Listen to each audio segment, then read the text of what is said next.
Soft কপিটা একটু দেখে যে যে ইয়েটা দেওয়া হয়েছে এটা সফট কপিটা একটু একটু দেখেন, ঠিক আছে? তাহলে আমরা সহজে আপনারা বুঝতে পারবেন। আর অলরেডি তো আপনাদের ধারণা হয়েছে যে কিরকম কোশ্চেন আসে এবং মানে কত মার্কের কোশ্চেন আসে। এটা তো অলরেডি ধারণা হয়েছে আপনাদের যে কোশ্চেন আসে আসলে কোনো সাবজেক্টের 60 মার্ক, কোনো সাবজেক্ট 30 মার্ক। আর এই 30 মার্কের ভিতরে শর্ট কোশ্চেন আসে 1 মার্ক করে, আর বড় কোশ্চেন আসে 2 মার্ক করে। আর সরি, শর্ট কোশ্চেন 1 মার্ক করে, তারপরে 2 মার্ক করে, তারপরে 5 মার্ক করে অথবা 6 মার্ক করে কোশ্চেন আসে। তো আপনাদেরকে পাস করতে হলে 40% নাম্বার পাইতে হবে। 40% নাম্বার পাইতে না কঠিন না, কোশ্চেন খুবই সহজ। যে জাস্ট শর্ট কোশ্চেন যেগুলো আসে, যেমন পাইথন কাকে বলে, ইয়া কাকে বলে, এটা। এখন আমরা আজকে যাব চ্যাপ্টার 2 তে। এটার গত ক্লাসে দেখছিলাম আমরা চ্যাপ্টার 2 তে। চ্যাপ্টার 2 এর আমি একটা স্লাইড শেয়ার করছি। আপনাকে স্লাইডটা দেখতে পারতেছেন? স্লাইড শেয়ার জি করছি। স্যার, দেখতে পাচ্ছি। এই স্লাইডে এখন এখানে জি আমরা স্যার, জাস্ট অনেক ইতিহাস দেওয়া আছে, আমরা ইতিহাস গুলো জানবো না। আমরা জানবো জাস্ট পরীক্ষা আসতে পারে যে পাইথন সর্বপ্রথম প্রকাশ হয় কত সালে। এই জিনিসটা দেখবেন যে 20শে ফেব্রুয়ারি 1991 সালে। পাইথনের জনককে গুইডো ভ্যান রোসাম, আর ডেভেলপার পাইথন সফটওয়্যার ফাউন্ডেশন। যে আধুনিক প্রকাশ যেটা বর্তমানে এটা হলো 3.10.5, 6 জুন 2022 সালে। মানে বিভিন্ন সময় বিভিন্ন ভার্সন আপনাদের তো মনে আছে, যেমন মাইক্রোসফট ওয়ার্ডের 2004, 2006, 10, এক এক সময় এক একটা ভার্সন আসে না। পাইথনের এক একটা ভার্সন আসছে আর কি। যে এখানে কি প্রধান বাস্তবায়ন সমূহ বলছে C Python, Jython, IronPython, Python. তারপরে যার দ্বারা এবিসি, সি, লেমাডুলা, এগুলা আসলে। আর পাইথন সফটওয়্যার ফাউন্ডেশন লাইসেন্স, এটা লাইসেন্স দেয়। আর আপনারা এই সফটওয়্যারটা যে ওয়েবসাইটে পাবেন, সেই ওয়েবসাইটটা হলো www.python.org। এই ওয়েবসাইটে পাবেন। আর এটা ইতিহাস যদি আমরা বলি যে 1989 সালে ডিসেম্বর মাসে এটা গুইডো ভ্যান রোসাম এইটা আবিষ্কার করছে। এরপরে অনেকগুলা, এত কিছু আমার দরকার নাই, আমরা যেন বেসিকে ইয়েতে চলে যাই। এখন পরীক্ষা আসতে পারে পাইথন কাকে বলে। যে পাইথন কাকে বলে, পাইথনটা কি আসলে একটু বলেন তো, পাইথন কাকে বলে কেউ বলতে পারবেন? পাইথনটা কি? একজন বলেন পাইথনটা কি আসলে। পাইথনটা আমরা বলতেছি পাইথন, পাইথন কাকে বলে? পাইথন হলো একটা, আমরা প্রোগ্রামিং ল্যাঙ্গুয়েজ পড়ছিলাম মনে আছে? High level language and low level language, সেখানে মনে আছে আপনাদের এটা গত ক্লাসে? জি স্যার। জি এটা হলো sir. High level, low level language. Python হলো একটা high level language, object oriented language, general purpose, interpreted, interactive, সহজবোধ্য ও উদ্দেশ্যকেন্দ্রিক উচ্চমানের প্রোগ্রামিং ল্যাঙ্গুয়েজ। এটা দ্বারা কি করা হয়, যে কোনো কাজ করা যায়। যেমন এটা দ্বারা আমরা ওয়েবসাইট তৈরি করতে পারি, এটা দ্বারা আমরা যে কোনো প্রোগ্রামিং তৈরি করতে পারি, যে কোনো। এরপরে পরের কোশ্চেনটা আছে কি, পাইথনের জনক কি? পাইথনের জনক আমরা বলছি অলরেডি যে গডব্যান রোসম, যে নেদারল্যান্ডের সিডিডাব্লিউ এর গবেষক। পাইথন প্রথম কবে রিলিজ হয়? দেখেন লেখা আছে কবে রিলিজ হয়। 1989 সালে ডিসেম্বর মাসে বড়দিনের ছুটিতে পাইথন তৈরি করা শুরু হয়। আর 1991 সালে এটা প্রথম পাবলিশ হয়। পাইথনের কয়টা ভার্সন আছে? 2টা ভার্সন আছে, Python 2x, Python 3x। Python ব্যবহার করে এমন একটা কোম্পানি, যদি বলে পরীক্ষা আসে পাইথন ব্যবহার করে কয়টি কোম্পানির নাম লিখো, তাহলে কারা ব্যবহার করে? Google, NASA, YouTube, Dropbox, Facebook, Mozilla. Already ওয়ার্ল্ডে যত বড় বড় কোম্পানি আছে যারা আইটি বেস, তারা সবাই পাইথন ব্যবহার করে। যে আমরা already we use the term machine learning. এই মেশিন লার্নিং ও পাইথনের একটা পার্ট। এখন আহ, এই এই জিনিসটা আমরা দেখলাম যে পাইথন কি। পাইথন তাহলে একটা object oriented high level language. এরপরে আসেন, আমরা যদি বলি যে পাইথনের ফিচার, পাইথনের বৈশিষ্ট্য কি, পাইথনের সুবিধা কি, যে কিছু থাক না কেন, তাহলে কি এটা একটা কি ইজি টু কোড? এটা কোডটা ইজি গুড। তারপর এটা কি আছে যে এটা ওপেন সোর্স, যে আমরা কি অফিসিয়াল ওয়েবসাইট থেকে আমরা পেমেন্ট দেওয়া লাগে না, বিনা পেমেন্টে আমরা ডাউনলোড করতে পারি। পাইথনের সোর্স কোডও পরিবর্তন করা যায়। তারপর অবজেক্ট ওরিয়েন্টেড ল্যাঙ্গুয়েজ, আমরা গত ক্লাসে বলছিলাম যে ল্যাঙ্গুয়েজ, প্রোগ্রামিং ল্যাঙ্গুয়েজ দুই ধরনের, অবজেক্ট ওরিয়েন্টেড ল্যাঙ্গুয়েজ আর একটা আছে অন্য ল্যাঙ্গুয়েজ। অবজেক্ট ওরিয়েন্টেড ল্যাঙ্গুয়েজ এটা কি, GUI, graphical use interface, GUI. এটা হলো উচ্চ স্তরের ভাষা। এটা কি, এক্সটেন্সিবল বৈশিষ্ট্য, এখানে অনেকগুলা বৈশিষ্ট্য দেওয়া আছে, বড় standard library, dynamic type language. আমরা কি ডাইনামিক টাইপ ল্যাঙ্গুয়েজ, যে যার ফলে ভেরিয়েবল টাইপ নির্দিষ্ট করা দরকার হয় না।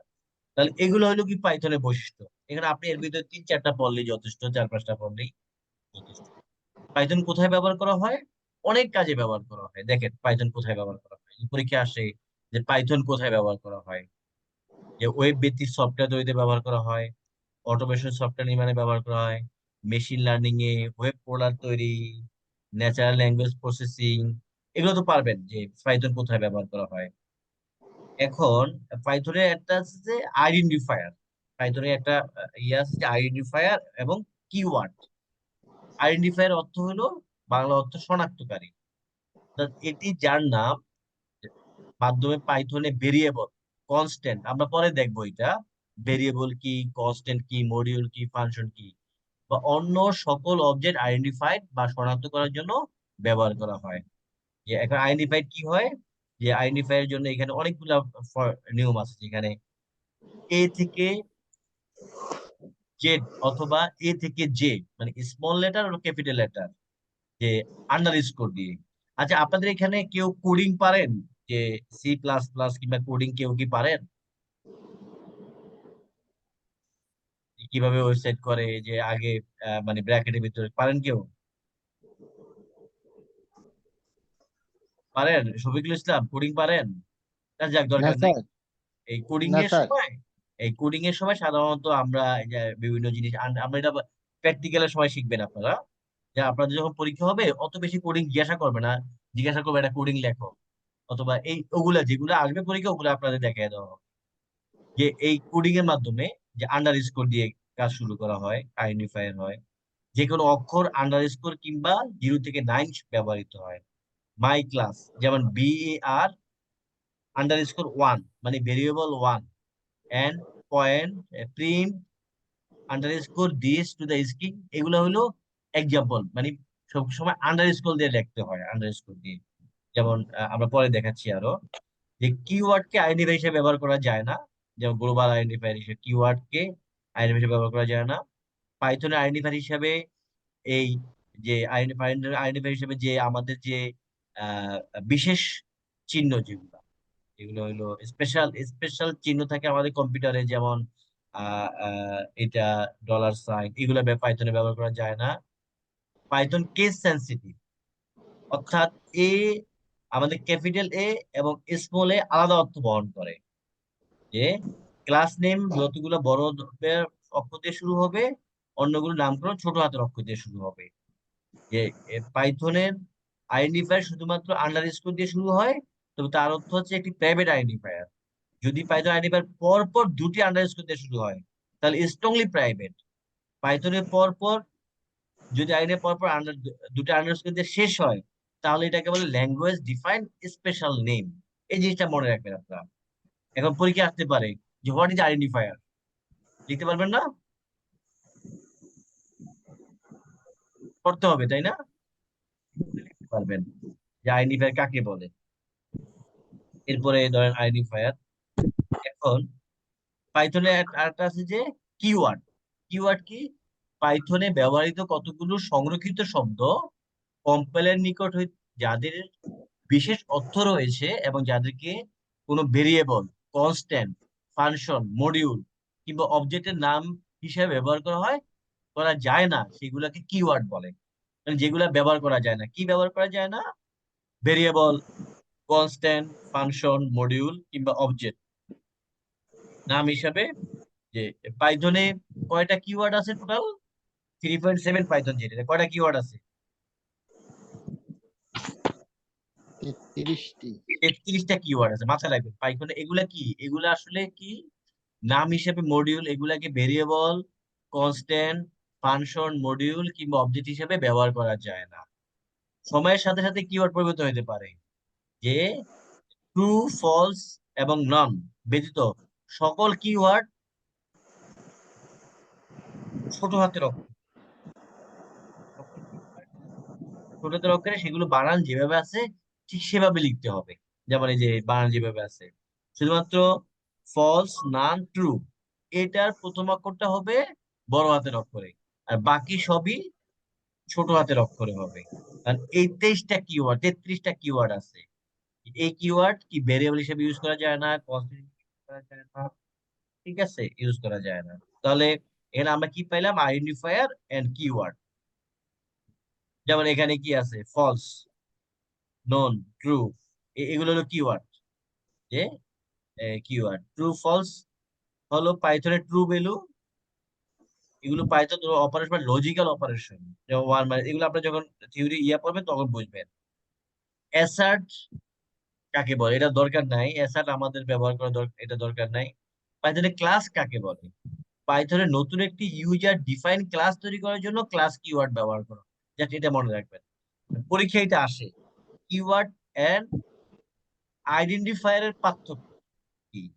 কিওয়ার্ড হলো একটা বিশেষ অর্থ সহ সংরক্ষিত শব্দ। আইডেন্টিফায়ার হলো ব্যবহারকারী কর্তৃক নির্ধারিত ভেরিয়েবল ফাংশন। পাইথনে ট্রু, ফলস, নন ব্যতীত কিওয়ার্ড গুলো লোয়ার কেসে লিখতে হয়, আর আইডেন্টিফায়ারে যে কোনো কেসে লেখা যায়। পাইথনের মধ্যে বিদ্যমান একটি স্পেসিফিক প্রপার্টি শনাক্ত করতে সহায়তা করে। এটি একটি নির্দিষ্ট এন্টিটি নাম ব্যবহার করা হয়। যে এখানে কি আছে, যে শুধুমাত্র অক্ষর ধারণ করে। আর এখানে কি, এটি অক্ষর আন্ডারস্কোর ডিজিট ধারণ করে। যেমন এখানে লেখা আছে অক্ষর ও আর, এর এস পাস, কিন্তু এখানে কি আছে? ম্যাথ, কাউন্ট, মিন, নাম ইত্যাদি, এগুলাই হয়। এটা একটু ইম্পর্টেন্ট। কিওয়ার্ড এবং আইডেন্টি খুবই ইম্পর্টেন্ট। পাইথনে আমাদের সাধারণত এই পাইথনের প্রোগ্রামে স্ট্রাকচারের 4টা স্ট্রাকচার সাধারণত আছে। একটা হইলো import statement, function and class definition, module scope, variables, main program.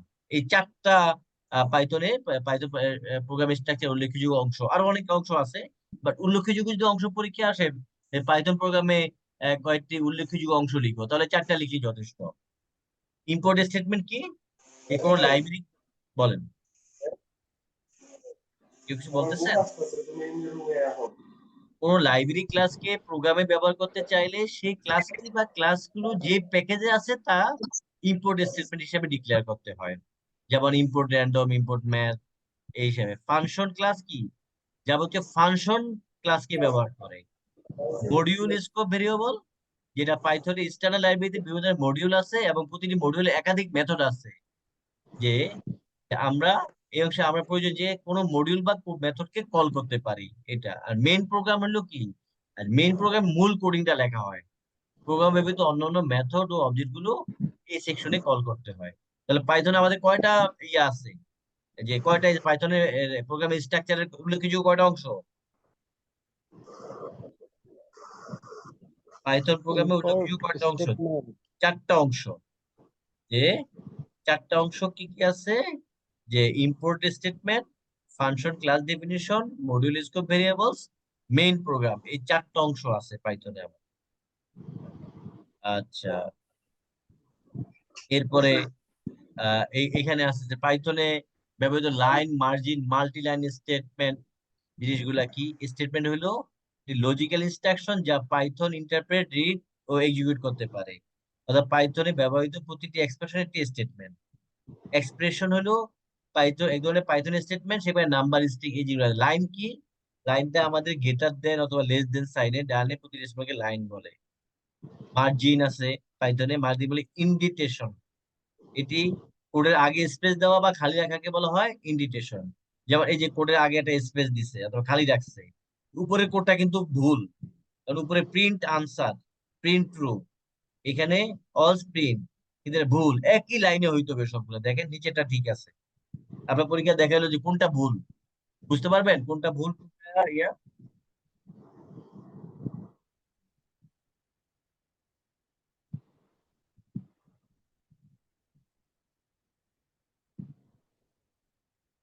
এই কোনটা ইয়া আহ, আহ, বুঝতে পারবেন, এখানে দেখে বোঝা যায় একই লাইনে হইতে হবে, সবগুলা লাইনটা কি হইতে হবে, একই লাইনে। উপরেটা কি একই লাইনে আছে? সঠিক মার্জিনে কি আছে উপরেরটা? উপরেরটা এই যে প্রিন্টের মার্জিনটা আগে চলে গেছে, বাট নিচেরটা দুইটাই সঠিক মার্জিনে আছে। এটা আগে চলে গেছে আর এটা সঠিক মার্জিনে আছে। তো এটা পাইথনের স্টেটমেন্ট গুলা, স্টেটমেন্ট নতুন লাইনে গিয়ে শেষ হয়, তবে স্টেটমেন্টের এটা ওরকম দরকার নাই। যেটা দরকার আমি সেটা দেখাইতেছি। যে পাইথন স্টেটমেন্ট যদি এটার ভিতরে কন্টিনিউয়াস ক্যারেক্টার দেওয়া দরকার নাই। যে তারপর আছে একাধিক স্টেটমেন্ট গ্রুপ কি আছে, যে পাইথনে আলাদা আলাদা স্টেটমেন্টের একটি মাত্র গ্রুপ যখন একসাথে কোড ব্লক তৈরি করে তাকে সুইটেজ বলে। যে এখানে সুইটেজ কাকে বলে যদি পরীক্ষা থাকে। এখন পাইথন কোটেশন কাকে বলে? সরি, কোয়ালেশনস। এখানে কোটেশন পাইথন, পাইথনে সিঙ্গেল বা ডাবল কোটেশন দুটোর মধ্যে স্ট্রিং ব্যবহার করা হয়। তবে কোনো বাক্য যে কোটেশন দিয়ে শুরু হয় সেই কোটেশন দিয়ে শেষ করতে হবে। এক ধরনের কোটেশনের মধ্যে অন্য কোনো কোটেশন সরাসরি প্রিন্ট হয়ে যাবে। তো যে যে কোটেশন দিয়ে স্ট্রিং করা হয়েছে তার ভিতরে ওই কোটেশন ব্যবহার করতে হয়, তার আগে একটি ব্যাক স্ল্যাশ ব্যবহার করতে হয়। যেমন কি করছে এখানে দেখেন, print double quotation here is the simple, তাহলে কি সিঙ্গেল কোটেশন, এই কোটেশন হিসাবে ব্যবহার করছে কোটেশন। পাইথনে কমেন্টস কি? কমেন্টস ইন পাইথন, পাইথনে কোনো কোড কি জন্য ব্যবহার করা হয়েছে তা পরবর্তী জানার জন্য অথবা কোডগুলো ব্যাখ্যা করার জন্য আমরা কি ব্যবহার করি? কমেন্টস ব্যবহার করি। এই কমেন্টস ব্যবহার করি। কমেন্ট ব্যবহারে অভ্যাস গড়ে তোলা একজন প্রোগ্রামের গুরুত্বপূর্ণ কাজ, কেননা কোডকে রিডেবল করার জন্য কমেন্ট করা খুবই জরুরি। পাইথনে দুই ধরনের কমেন্টস ব্যবহার করা হয়। যদি পরীক্ষা আসে পাইথনে কয় ধরনের কমেন্টস ব্যবহার করা হয়? দুই ধরনের কমেন্টস ব্যবহার করে, single line comments, multiple comments. Single line comments কি লাইন থাকবে একটাই অথবা একটা লাইনে, যে this is single line comments print hello world, অথবা প্রিন্ট এটা সিঙ্গেল লাইন। মাল্টিপল কমেন্টস কোনটা? মাল্টিপল অনেকগুলো লাইন থাকবে, যেমন this is comment written in more than just one line. অনেকগুলো লাইন থাকলে এটা হলো multiple line comment. This is comment written in more than just one line. তারপর হচ্ছে command line argument in Python. Operating সিস্টেমে command line শেলে প্রোগ্রামের নামের পরে যে আর্গুমেন্ট দেওয়া হয় সেগুলিকে কমান্ড লাইন আর্গুমেন্ট নামে পরিচিত। এই ধরনের আর্গুমেন্টের সাথে আইডেল করার জন্য পাইথন বিভিন্ন উপায় প্রদান করে। যে এখানে জিওফোর্ট মডিউল ব্যবহার করতে পারে, SYS ARG ব্যবহার করে, এটাও দরকার নাই। এখন পরীক্ষা আসতে পারে SYS ARGB কি? SOS module Python run time এনভায়রনমেন্টের বিভিন্ন অংশ ম্যানিপুলেট করতে ফাংশন ভেরিয়েবল ব্যবহার করে। যে ফাংশন অথবা ভেরিয়েবল গুলা ব্যবহার করে। এখন তাহলে পাইথনে কয় ধরনের কমেন্ট ব্যবহার করা হয় একজন বলেন তো? দুই ধরনের। দুই ধরনের। তাহলে কি কি কমেন্ট? একটা হলো সিঙ্গেল লাইন কমেন্ট সিঙ্গেল আর একটা লাইন হলো comment, multi multi line line comment. Comment. Single লাইনে কি একটা লাইন থাকে, মাল্টি লাইনে মোর দেন ওয়ান লাইন থাকে, এটা হলো মাল্টি লাইন কমেন্টস। তাহলে আমরা এটা দেখলাম যে উদাহরণ ধরি, এটা উদাহরণ এই বলতে দরকার নাই, সিনট্যাক্স, রিটার্ন অপশন, এগুলা এগুলা আপনি ইয়াতে দেখবেন। তো এই চ্যাপ্টারটা আমরা দেখছিলাম যে এই 1 থেকে 14 পর্যন্ত কোশ্চেন দেখছিলাম আমরা। পাইথনে ব্যবহৃত যে কোনো 6টি এর 6টি কিওয়ার্ডের নাম লিখো। পরীক্ষা আসছে, এটা দেখছিলাম গতবার। পাইথনে ব্যবহৃত ওপেন সোর্স বলতে কি বোঝা হয়? যেটা যে বিনা বাধায় ডিস্ট্রিবিউট করা হয়, বাণিজ্যিকভাবে বাজারজাত করা হয়, তাদেরকে ওপেন সোর্স সফটওয়্যার বলে, যেটা আমরা সহজে পাই। পাইথনে স্ট্রিং প্রয়োগ করার জন্য একটি বা দুটি বা আহ, চিহ্ন ব্যবহার করা হয়। পাইথন স্ট্রিং করার জন্য কয়টা? একটা কোটেশন অথবা দুইটা কোটেশন অথবা তিনটা কোটেশন চিহ্ন ব্যবহার করা হয়। যে কখন ইনডেন্টেশনের প্রয়োজন হয়, সাধারণত হোয়াইল লুপ বা ফর ফর লুপ বা ইফ স্টেটমেন্ট সহ বিভিন্ন স্টেটমেন্ট ইনডেন্টেশনের প্রয়োজন হয়। পাইথনে 6টা কি আছে, এটা কিন্তু পরীক্ষার জন্য ইম্পর্টেন্ট। পাইথনে যে কোনো 6টি কিওয়ার্ডের নাম লিখো। কিওয়ার্ড কি কি আছে? And, or, not, if, else, for, while. এই 6টা কি আছে পারেন দেখা যায় একবার আপনাকে ভালো করলে সেখানে নাম্বার পাবেন, অটোমেটিক কিছু নাম্বার পাবেন। কলেজ থেকে যদি আপনার মোটামুটি ক্লাস করেন রেগুলার, ভালো একটা নাম্বার থাকবে। এবং এটা আমরা পরীক্ষা নিব অনলাইনে, হয় ইয়াতে নেই, পরীক্ষা নিব। আর ফাইনাল পরীক্ষা যদি অন্তপক্ষে আপনাকে প্রথমে পাস চিন্তা করতে হবে, তারপরে A+। পাস করতে হলে অবশ্যই 40% নাম্বার পাইতে হবে, এটা মাথায় রাখতে হবে। 40% নাম্বার পাইতে হবে, মানে 60 মার্কের পরীক্ষা হলে ওইখানে 24 নাম্বার, 24 নাম্বার পাইতে হবে। ঠিক আছে, এটা মাথায় রাখবেন। এরপরে এটাতে কি লাইন কমান্ড আর্গুমেন্ট কাকে বলে, পাইথনের পরীক্ষা আসতে পারে, পাইথনের ব্যবহারিক ক্ষেত্র সমূহ বলো, তাহলে তো আপনি এটা লিখতে পারবেন। পাইথনকে কেন জেনারেল পারপাস ল্যাঙ্গুয়েজ বলা হয়, কারণ কি, যে পাইথন হলো এমন একটা সফটওয়্যার, এটা দ্বারা যে কোনো ধরনের সমস্যার সমাধান করা যায়। আপনি ওয়েব প্রোগ্রামিং করেন, জিইউআই প্রোগ্রামিং করেন, আর্টিফিশিয়াল ইন্টেলিজেন্স করেন, মেশিন লার্নিং করেন, যে কোনো দ্বারা পাইথন প্রোগ্রাম স্ট্রাকচার কয়টা অংশ আমরা বলছিলাম, 4টা অংশ অল্প আগে দেখছিলাম আমরা। একটা কি, import statement, function class definition, module scope variables and main program. পাইথনে কোটেশন, কয়টা কোটেশন ব্যবহার করে, 3টা কোটেশন, একটা, দুইটা অথবা 3টা। যেই কোটেশন তবে যে কোটেশন দিয়ে বাক্য শুরু হয়েছে সেটাই দিতে হবে। আপনি যদি একটা দিয়ে শুরু করেন একটাই দিতে হবে, দুইটা দিয়ে শুরু করলে দুইটাই দিতে হবে, 3টা দিয়ে শুরু করলে 3টা কোটেশন দিয়ে আপনাকে কোডিং করতে হবে। পাইথনের কমেন্টস এর ব্যবহার দেখালে একটা ব্যবহার দেখাইতে আসতে পারে পরীক্ষায়। যদি হ্যাশ চিত্র ব্যবহার করে কোনো বাক্য লেখা হয়, তবে সেটি কমেন্টস হিসেবে গণ্য হবে। সহজ কথায়, হ্যাশ চিত্রের পরে ব্যবহৃত একই লাইনের সকল অক্ষর একসাথে একটি কমেন্টস হিসেবে বিবেচিত হবে, এবং পাইথন ইন্টারপ্রেটার সব ধরনের কমেন্টস কে ইগনোর করবে। যেমন this is an example of comments, এটা কি করছে, একটা হ্যাশ চিহ্ন দিছে, যে প্রিন্ট হ্যালো পাইথন। প্রয়োজন হলে একাধিক কমেন্ট প্রয়োগ করা যায়, যে এখানে কি করছে, যে অনেকগুলা কমেন্ট, মানে হ্যাশ হ্যাশ চিহ্ন দিচ্ছে। মানে হ্যাশ চিহ্ন ব্যবহার করে যদি কোনো বাক্য লেখা হয়, সেটাকে পাইথনে কমেন্টস বলে, যে হ্যাশ চিহ্ন ব্যবহার করে। আইডেন্টিফায়ার আমরা বলছিলাম, আইডেন্টিফায়ার কাকে বলে অল্প আগে বলছিলাম। আইডেন্টিফায়ার হলো এ থেকে জে, অথবা এ থেকে জে আন্ডারস্কোর দিয়ে শুরু এবং যে কোনো অক্ষর, এটাকে আইডেন্টিফায়ার বলে। অল্প আগে দেখছিলাম আমরা। আইডেন্টিফায়ার ডিজিট দিয়ে শুরু হয় না, কখনো 1 2 3 9 দিয়ে আইডেন্টিফায়ার শুরু হবে না, এটা ইনভ্যালিড হবে। এই ডিজিট লাস্টে থাকতে পারে, ডিজিট কখনো আগে থাকবে না। কিওয়ার্ডকে আইডেন্টিফায়ার হিসেবে ব্যবহার করা যায় না, যে গ্লোবাল আইডেন্টিফাই করা যায় না। পাইথন একটি সেনসিটিভ ল্যাঙ্গুয়েজ, সেখানে ক্যাপিটাল এ স্মল এ আলাদা অর্থ ব্যবহার করে। এই 4টে পড়লেই হবে, আপনার বেশি ভিতরে অত বেশি পড়া দরকার নাই। এখন এগুলা ছিল আমাদের, যে ওই 2 মার্ক 3 মার্কের কোশ্চেন। আর 6 মার্কের কোশ্চেন পরীক্ষা আসতে পারে, পাইথনের ইতিহাস বর্ণনা করেন, তাহলে প্রথম থেকে ইতিহাস দেখবেন। পাইথনের প্রোগ্রাম স্ট্রাকচার, ওই যে 4 ধরনের প্রোগ্রাম স্ট্রাকচার, মনে আছে? পাইথনের 4 ধরনের প্রোগ্রাম স্ট্রাকচার, পাইথনের বৈশিষ্ট্য, কমান্ড লাইন আর্গুমেন্ট বর্ণনা দাও, যেখানে 2.5 বলা আছে যে কমান্ড লাইন।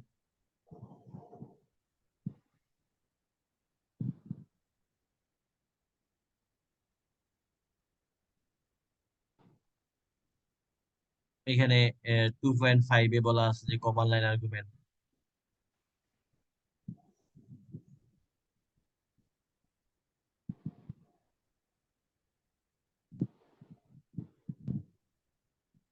এই যে এই 2.5 বলা আছে যে কমান্ড লাইন আর্গুমেন্ট। এই যে কমান্ড লাইন আর্গুমেন্ট কি, এই যে এটা। তাহলে এই চ্যাপ্টারটা আমাদের এই পর্যন্তই। আচ্ছা, এই চ্যাপ্টারে বুঝতে পারছেন কিনা একটু বলেন তো একজন। এই শফিকুল ইসলাম, বুঝতে পারছেন মোটামুটি? জি স্যার, মোটামুটি আইডিয়া হয়েছে। আইডিয়া হয়েছে, এই আইডিয়াই যথেষ্ট, এই আইডিয়া দিয়ে লিখলেই পাস করে যাবেন, বুঝছেন? এখন এখানে এইখানে কেউ মুখস্থ করে আসলে ওইভাবে পারবেন না আপনারা এই বয়সে। এখন একটা আইডিয়া নিয়ে ইনশাল্লাহ পাস করে যাবেন। তাহলে আমরা 2 নম্বর চ্যাপ্টার ক্লিয়ার। জি স্যার, একটু পড়তে হবে, আর একটু নিজেকে এখন একটু পড়তে হবে, দেখতে এক হবে। নাম্বার চ্যাপ্টার দিলাম, 2 নম্বর চ্যাপ্টারটা পড়তে হবে। আমরা কি 3 নম্বর চ্যাপ্টারে যাবো আজকে? 3 নম্বর চ্যাপ্টারে না স্যার, থাক। থাকবে। রেগুলার রেগুলার ক্লাস করলেই হবে স্যার, কালকে আচ্ছা, করলেও রেগুলার হবে। বলতে কি, একদিন কালকে ক্লাসটা হবে না, এরপরের দিন আবার ক্লাসটা যদি হয়, এরপরের দিন ক্লাসটা হবে, ঠিক আছে? ক্লাসটা জি হবে না। স্যার, এরকম তাহলে আপনি প্রতিদিন একটু একটা কাজ করে। করবেন, আপনি জি একটু স্যার। কাজ করবেন, যে একটু help করবেন বলতে, যে নিজে একটু পড়বেন, ঠিক জি আছে? স্যার, নিজেরা একটু পড়তে হবে স্যার। নিজে একটু পড়তে হবে। এখন আমি যদি সারাদিন পড়াই লাভ হবে না, এখন এই যে চ্যাপ্টার গুলো পড়লাম, নিজেরা পড়বেন। তাহলে আমরা পরের ক্লাসে কিন্তু 3, 4 এই 2টা চ্যাপ্টার পড়বো। আর আমি বইটা আপনাদেরকে দিয়ে দিব। বইটা এই 3, 4 চ্যাপ্টার আমি আজকে দিয়ে দিব। আজকে এই যে 3, 4 চ্যাপ্টার পড়া আছে আমার, একটু বাসায় পড়তে হবে, এছাড়া উপায় নাই আপনাদের, ঠিক আছে? স্যার তাহলে কি এগুলা আমরা প্রিন্ট করা যাবে না স্যার এটা এগুলা? এটা এই যে বইটা, এই বইটা কিনতে পারবেন আপনারা চাইলে। একটা বই দিছিলাম আমি আপনাদেরকে, এটা বই বাজারে আছে। ও, বই বাজার আমি আছে? হ্যাঁ, এই বইটা বাজারে আছে, পাইথনের বইটা বাজারে আছে। এটা যদি যান, হক লাইব্রেরির বই। এটা সাধারণত ওদের গায়ের রেট হইলো আপনার আহ গায়ের রেট হইলো, দেখছিলাম 180 টাকা। তার আপনার কাছে 150 টাকা নিবে আর কি, 10% ডিসকাউন্ট এমনি দেয়। লাইব্রেরিকে দেয় 22% ডিসকাউন্ট। আপনারা যদি নিজেরা কিনেন তাহলে 10% ডিসকাউন্ট পাবেন আর কি, ঠিক আছে? হ্যাঁ, এই এই আচ্ছা। পাই- পাইথন এই বইটা কিনে ফেলতে পারেন, অথবা আপনারা যদি মনে করেন যে এখান থেকে প্রিন্ট করে নেবেন তাও নিতে পারেন। এটা আপনাদের ইচ্ছা। পেজ কিন্তু স্যার, বেশি না এই বইতে, 272 পেজ আছে। তা কিরকম খরচ পড়বো 272 পেজ প্রিন্ট করলে? প্রিন্ট করলে কি, এটা তো প্রিন্ট করা না, এই যে আমাদের প্রিন্ট আছে, তো প্রিন্ট করলে তো খরচ বেশি পড়ে যাবে। ফটোকপি করলে বই, অথবা আপনার কলেজে যদি আসেন, এই বই থেকে নিয়ে ফটোকপি করতে পারেন, যেটা আপনাদের ইচ্ছা। বই ফটোকপি থেকে করলে খরচ কম হবে? ফটোকপি করলে খরচ কমবে, প্রিন্ট করলে তো খরচ বেশি পড়বে স্বাভাবিক। বই থেকে নিয়ে ফটোকপি করে ফেলবেন, ঠিক আছে? তাই ভালো হবে স্যার। হ্যাঁ, বই থেকে, বই কলেজে আছে, সব বই, 2টা বই কলেজে আছে। আপনি যদি কেউ মনে করেন যে কলেজ থেকে নিয়ে ফটোকপি করতে পারবে, কোনো সমস্যা নেই, ঠিক আছে? জি আচ্ছা, স্যার। ঠিক আছে তাহলে। আর 150 টাকা তো বইটা কিনে ফেলতে পারেন, সমস্যা নেই। জি স্যার, তাহলে বই আমরা, কিনলে সুবিধা হয়। হ্যাঁ, বই কিনলে সুবিধা হয়। জাস্ট আপনাদের তো একটু মাথায় রাখতে হবে, থিওরি তো পাস করতে হবে, কারণ আপনাদের প্র্যাকটিক্যালে টিচাররা পারেন না পারেন নাম্বার দিয়ে দিবে, বুঝছেন? দেখা যায় যে এটা প্র্যাকটিক্যাল অ্যাটেন্ড করলে পাস করে দিবে, ঠিক আছে? অ্যাটেন্ড করলে আপনাকে যদি বলে এটা লেখে পাস করে দিবে। কিন্তু আপনাকে থিওরি তো আপনার খাতায় না লিখে তো পাস করে করাবে না, তাই না? জি স্যার। খাতায় তো থিওরি লেখা তো থাকতে হবে, ঠিক আছে? লেখা থাকতো। খাতায় লেখা থাকতে হবে, আপনি যেভাবে লিখেন না কেন, আপনি দেখে লেখেন, ইয়ে করে লেখেন, যেভাবে লিখেন, খাতায় লেখা থাকলে তাহলে পাস করাবে, তাই না? তো একটু থিওরির জি উপরে স্যার। বেশি জোর দিবেন, ঠিক আছে? আচ্ছা, ঠিক আছে তাহলে আজকে এ পর্যন্তই। এরপরে আমরা কালকে, না, আমরা আপনাদেরকে নোটিশ দিয়ে জানিয়ে দেওয়া হবে, ইয়াতে অফিস থেকে নোটিশ দিয়ে জানিয়ে দেওয়া হবে, ঠিক আছে? 5টার আগে জি জানিয়ে দেওয়া হবে। তাহলে আজকে জি এই 2 নাম্বার চ্যাপ্টার থাকলো। আর আমি বইটা দিয়ে দিব, বইটা আমি পুরা 4 নাম্বার চ্যাপ্টার পর্যন্ত হয়েছে তো, মোট 12 চ্যাপ্টার এটাতে, ঠিক আছে? আচ্ছা, এরপরের দিন ক্লাসে আমরা 3, 4 চ্যাপ্টার পড়বো, ঠিক আছে? আচ্ছা, জি স্যার। ঠিক আছে তাহলে আজকে এই পর্যন্ত থাকো। জি স্যার, আসসালামু আলাইকুম।